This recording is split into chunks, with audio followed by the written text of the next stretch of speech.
All right, so video on chemical equilibrium. All right, and certain concepts in chemistry can be difficult. I don't think equilibrium is like impossible, but it's a difficult conceptual framework to work with, right? The idea that a chemical reaction, right? We've been doing chemical reactions all year, right? You say, okay, hydrogen, right, reacts with oxygen to give us water. And you say, yep, can do that, can do stoichiometry.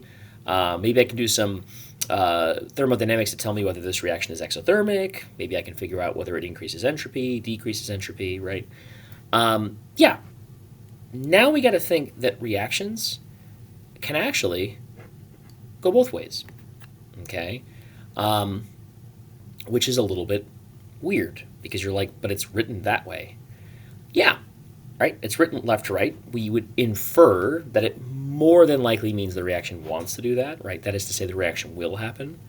Okay, but it's not something we can just say. Well, the arrow's to the left.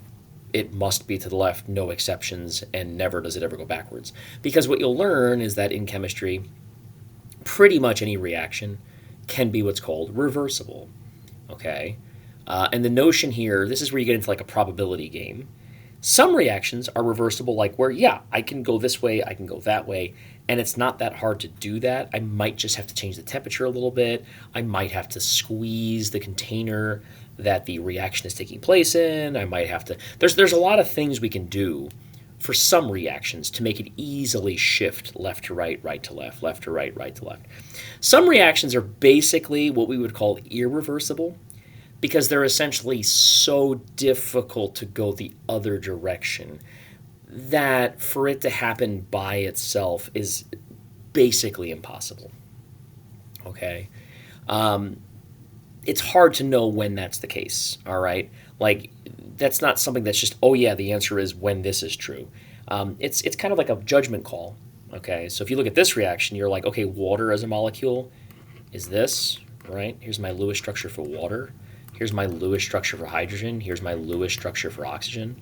Okay. You're kind of like, all right, yeah, I guess we could break this bond, combine them, and make this, right? Now, you, of course, would need a second one of these, right? Because you need that, this second oxygen, right, would get the other hydrogen, if that makes any sense. Okay. But, yeah, you go, okay, I could see it. And then maybe you could say, and I also could see how maybe this molecule, right, because this makes two molecules, right?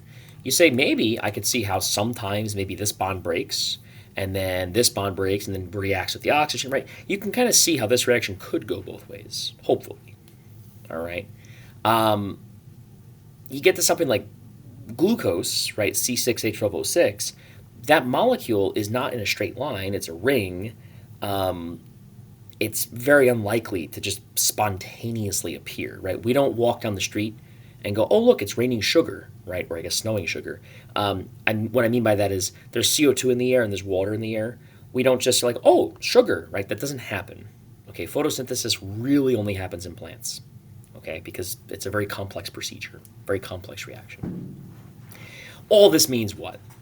Spontaneity of a reaction, okay, in thermodynamics has meant for us, will it happen by itself? We can now start to think about it as the predominant direction of the reaction, okay? AKA, if a reaction is spontaneous, we expect it to be favorable, or rather, it is favorable. We expect it to go in that direction, right? This reaction of water being formed is spontaneous, okay?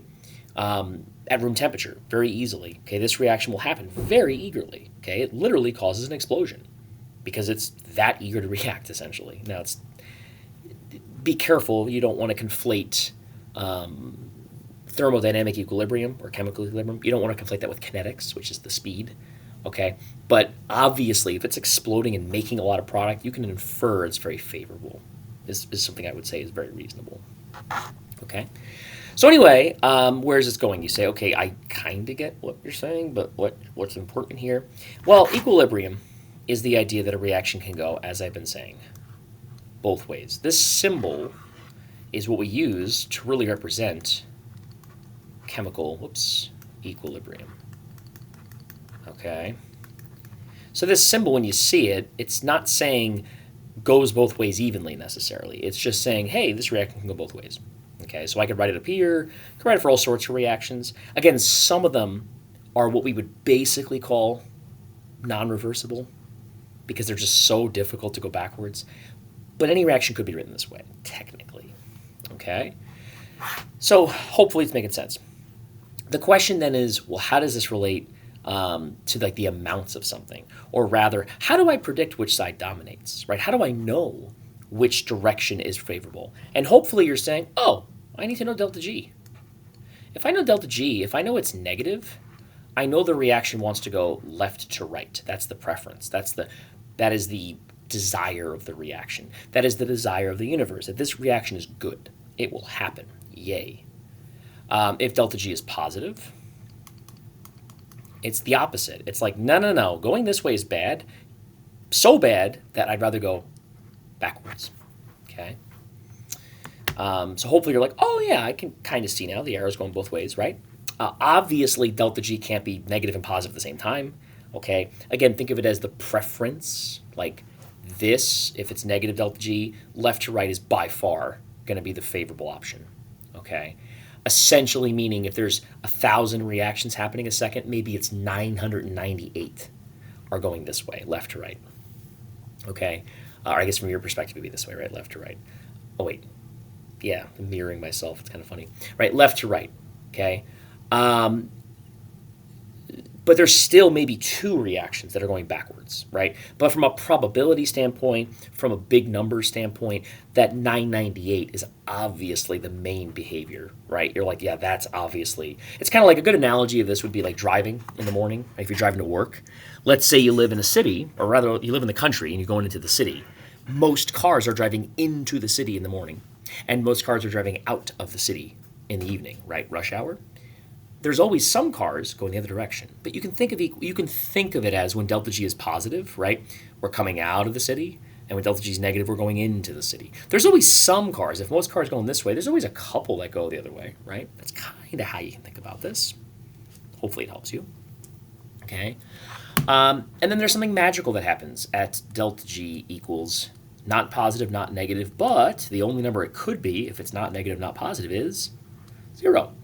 And 0 is, get this, equilibrium. Because now there is no preference. There is no I'd rather go this way or I'd rather go this way. These are both fine, okay? And basically what's happening here, if to make it simple, to make it a little bit easier, is we would think the reaction is quote-unquote over, right? That we're not seeing any change. It appears to be stuck. It appears that nothing is changing, okay? Technically, it's both are going this way, right? This way and this way. They're both happening equally. Hence, equilibrium, okay? So if you were to put a definition, right, of what chemical equilibrium is, again, definitions are nice, but you got to make sure you know the full picture. This is when, so chemical equilibrium is when a reaction is going both directions, as in left, right, right, left. Oops. Hopefully that's easy to read, hopefully. Going both directions equally. Okay, so if there's 5 reactions going this way, there's 5 reactions going the other way. They essentially cancel out. Now, you might have it where, 7 went this way and only 5 went this way, right? But then the next minute, maybe 8 go the other way and only 4 go, right? They average out to there's no change. Okay, I give you $20, you give me back $20. I give you $40, maybe you give me back $35, right? And then maybe I take from you 15, and then you give me back 20. But the idea is we're averaging to no change at all. That would be equilibrium. Okay, I hope this makes sense. I hope you're saying, oh yeah, that's logical. I can understand that. Okay, and again, if you don't have this written down, just pause the video and then refresh, right? Or pause the video, write it down, and keep going. So anyway, hopefully that makes sense. So then we have to ask ourselves, what is the way to represent equilibrium? We have the symbol, of course, right? So if I wrote a reaction out, let's say it's let's say it's this CO2 reacting with water to give us like carbonic acid, for example. Okay, carbonic acid looks like this. And then I think, oh, what's left over here? Is there anything else? Well, let's just make it simple and say this, okay? Honestly, it might be something else. I don't remember off the top of my head. It doesn't really matter. I could have made up a reaction, right? This would be in equilibrium.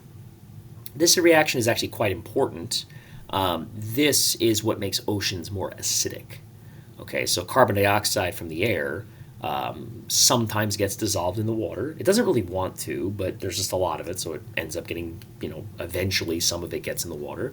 And then some of it reacts with the water to make this. Okay, now this reaction is not very favorable left to right, truthfully. Okay, if it were, the ocean would be toast. We'd have big problems because that would imply the ocean is just a giant soup of acid.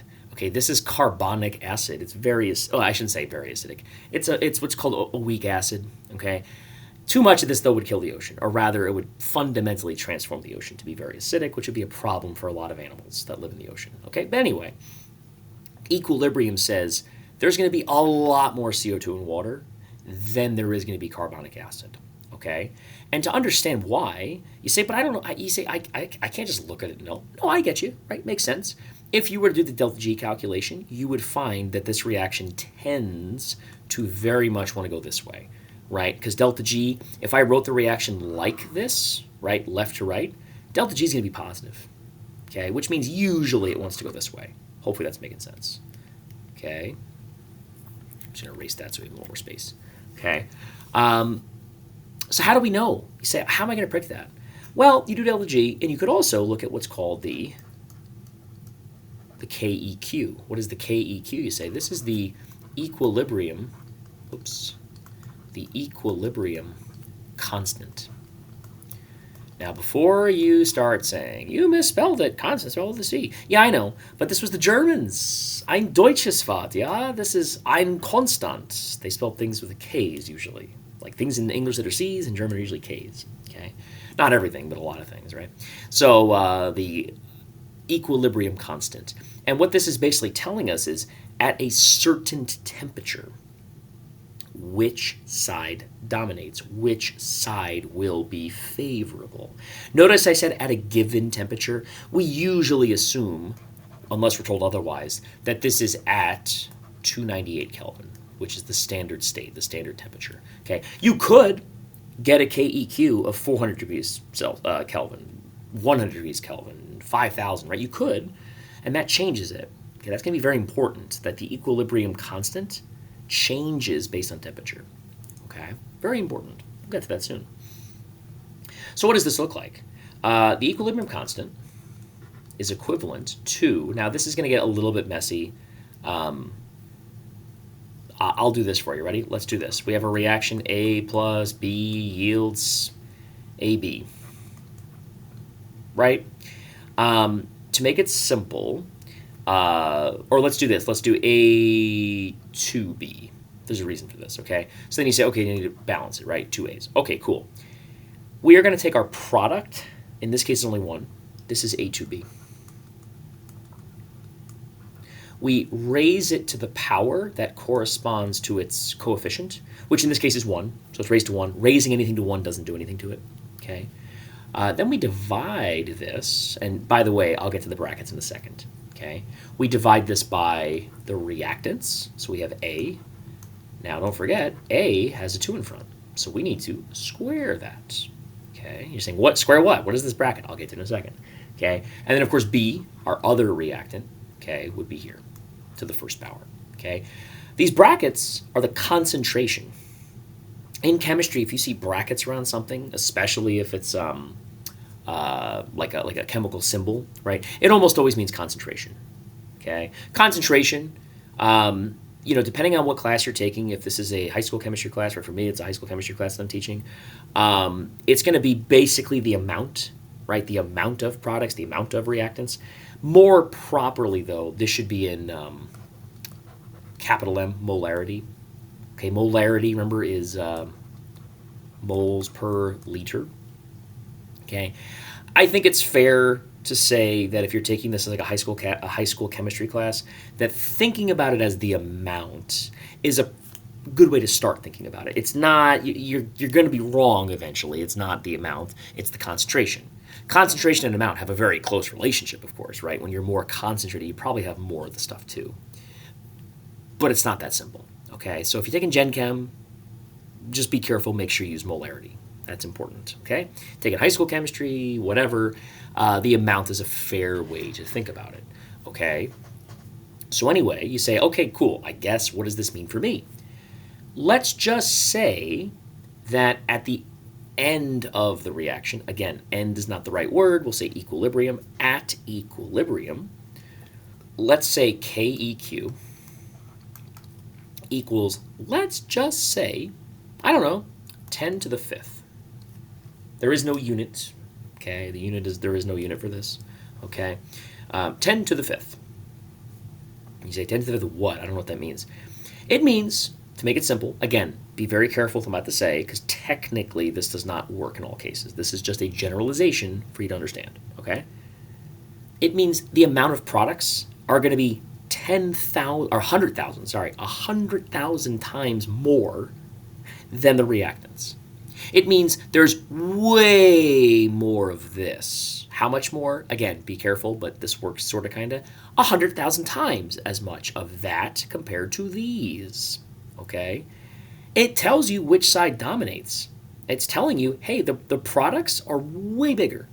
Way bigger.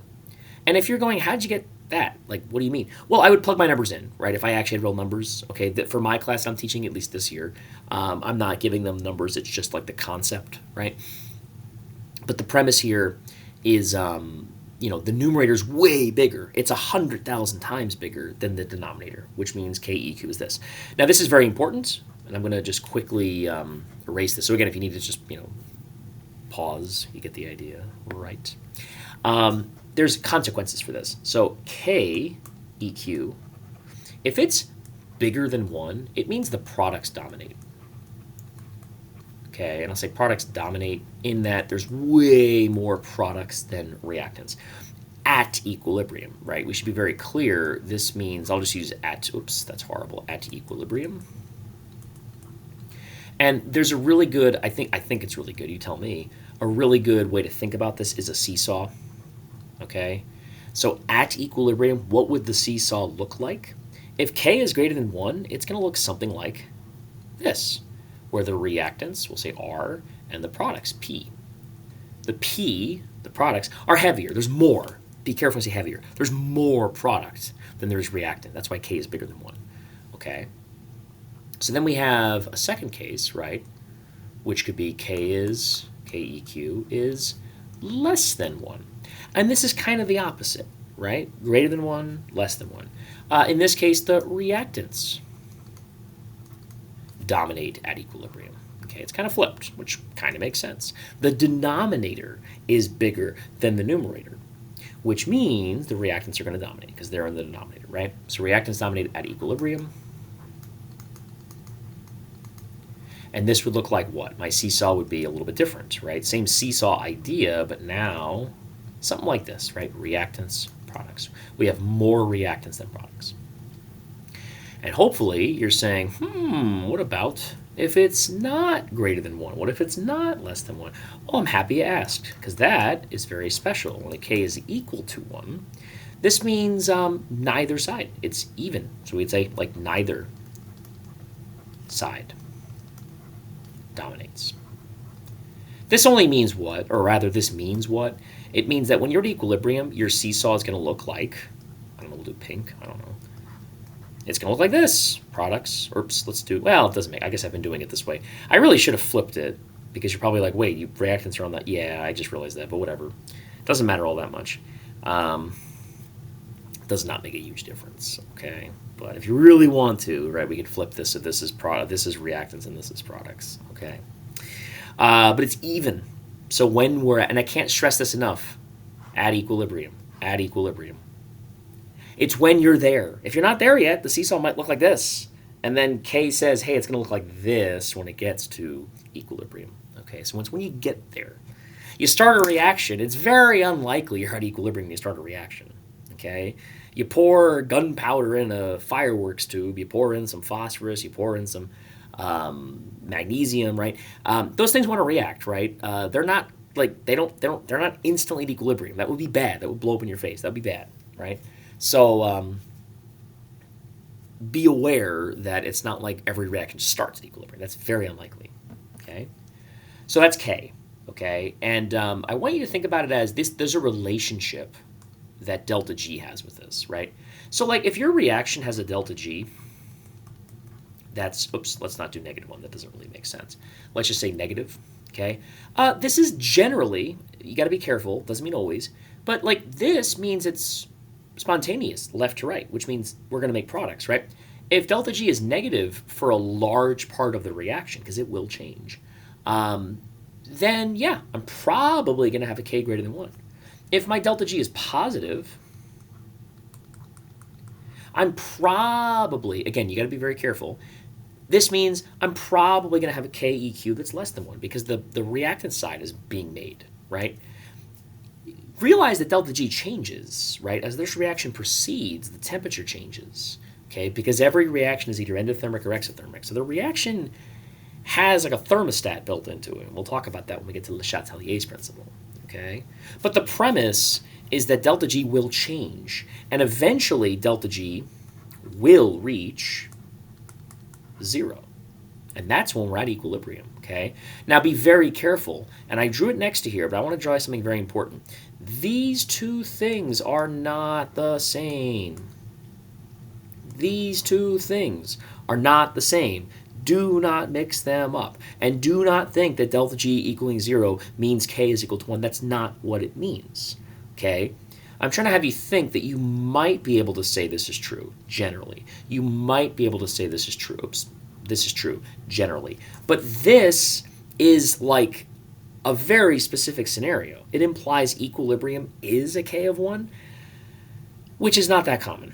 Okay, so when you look at this, be very careful. A delta G of 0 just means we are at equilibrium. That's all it tells you. Okay? It does not tell you what the K value is immediately. Okay? You would have to measure the K to get that, if that makes any sense, which means you have to measure amounts. Okay? Again, this is difficult because you're like a lot of letters and a lot of like ideas that seem to be similar but distinct enough to matter. And yes, you need to know the distinction between delta G and K. Very important. Okay. All right. So that is your K values. Okay. One other way to think about this, which I think is a very good way to think about it, very common way to draw it, is we would, here, let me make this nice and pretty first. We would have a graph. Okay. So let's take our graph. Okay. So my graph is going to look like that. Okay, hey, it looks nice. And you say, okay, what am I going to do now with this? So let's say, oh, I guess I should put titles, right? Titles are good. So this is going to be concentration, which again, you can think of as like amount. Okay, it's not the same thing, but it's similar. Okay, concentration in molarity, right? The y-axis, of course, oopsie daisy. The y-axis, of course, uh-oh, whoopsie daisy. Let's try that again. Concentration in molarity. Okay, I don't know why I did that, but that's fine. Okay, that's your y-axis. And then your x-axis, we'll say is time. Time, seconds since reaction. Oh, actually, that's not good formatting. Time since reaction start in seconds. Cool. Okay, remember, every graph should have labels and should have, I mean, a title is great too. Honestly, I care more about the axes than I do the title. Okay, some titles are very lame, but whatever. So this could be a chemical reaction, okay?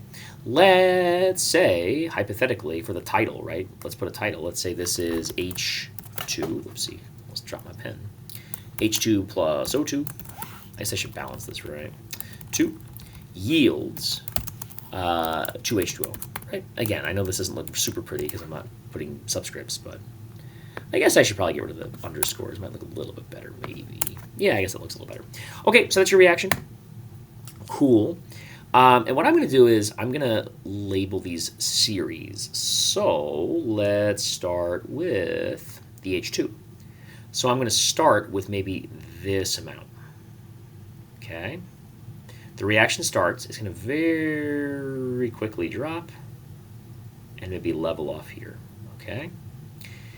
This would be BH2, so I'm going to say H2, just so we're clear. Okay, so the concentration starts there. Okay. Now, to be technical, right, I'll try to keep it stoichiometrically correct, aka I'll try to make sure this is roughly how it would look. I could draw the O2 up here, but that would not be stoichiometrically correct. So what's it going to look like? Somewhere around here.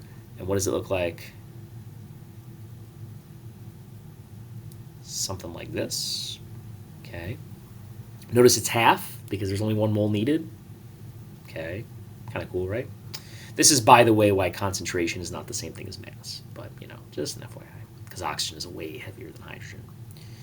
In any case, you look at this and say, okay, cool. What about the water? Exactly. The water would do what? Let's make it simple and say we start with none, right? Start, and then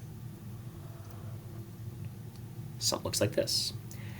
I drew this. It's not the scale. It's not exactly what it would look like, but hopefully you're saying, okay, I kind of understand what's going on here, right? We start with reactants. They react, and they make products, right? One goes down, one goes up, right? Hopefully you can say, just looking at that, I know that K must be greater than 1 because there's way more water in the end than the beginning, right? So you're like, oh, products are bigger. Yeah. Now, think about where equilibrium is. So where? I said it's when the reaction ends. And you might be tempted to say, well, right there. That is at equilibrium, but where did it start? And hopefully you are right now saying, oh, I see, it's about there, right? Because the reaction is basically what? If you think about it, I can maybe draw a little bit over here, I should say, right? A little bit here. Let's, oh boy, that's a lot of control Z's, right? About here maybe. Okay, again, it's not the scale, right? Before you get in my case and say, oh, it doesn't line up. I know, I drew it freehand, sorry. But this would be equilibrium, right? Because what's happened, the reaction appears to have stopped. And if I keep going forever, these lines should stay roughly the same. Technically, some of these H2s and O2s are making water still. But then some of these H2Os are breaking up and forming H2 and O2. So it's a give and take, give and take, give and take, no change. Okay? So that would be how you would tell equilibrium. You'd say, oh, okay, cool. So that's equilibrium. That's a good visualization for it. I think, again, the idea of the seesaw is nice. What did the seesaw start as? It looks something like this, right? Let me make this very dramatic, right? Reactants here, products here. It started tons of reactants, right? Basically no products. And then what happened? The reaction occurred, and you got to think that what's basically happening is what? We go from this to this to this to this to this. You see what's going on, right? And eventually, it's like this. Now your reactants there's basically none, and we have a ton of products. Okay? Like, this is what's happening, right? This idea, hopefully this picture is making sense to you, that as time is going on, we are shifting, right, from these to those. Because delta G for this reaction is negative until, it's like 5,000 something degrees, okay? This reaction is basically exothermic, or is basically spontaneous for all intents and purposes forever. It's not, but, on Earth, practically speaking, it's forever, okay? Hopefully this is making sense. And you might be saying to yourself, well, what happens if I get to 5,000, whatever it is, 5,400, whatever it is? The reaction will start to go backwards, right? The reaction will say, wait a second, I don't like this anymore. It's too hot. I need to go backwards and get rid of this energy. And then we would see this graph, right? You say it's over. No, because I could turn the temperature up. And if I turn the temperature up, guess what would happen? This would start to go back up. This would start to go back up if I keep the temperature high. And of course, the green would start to consequently go down. I can change this. And that is a great place to pause this video, to end this video, because this is going to get into what's called Le Chatelier's principle. And Le Chatelier's principle is how we as chemists can basically change what nature wants to make what we want. Okay, so it's manipulating equilibrium, taking advantage of it and doing it in a way that we desire it, which can be very, very important for us. Okay, so hopefully this video is good. Hopefully equilibrium makes sense. Hopefully you're saying, okay, seesaw, cool. Hopefully you're saying K, kind of got it, which side dominates. Delta G, which side, which direction is dominant, like left, right, left, cool. And then hopefully this graph idea, understanding, over time, how the concentrations are changing, the amounts are changing. And then, of course, hopefully how that connects, right? Take these as pieces of a bridge that hopefully come together to let you get across the river, whatever it is how does this give you that? And hopefully you're saying, oh yeah, I can kind of picture that. Okay? So have a great rest of your day and enjoy some more chemistry. Bye-bye.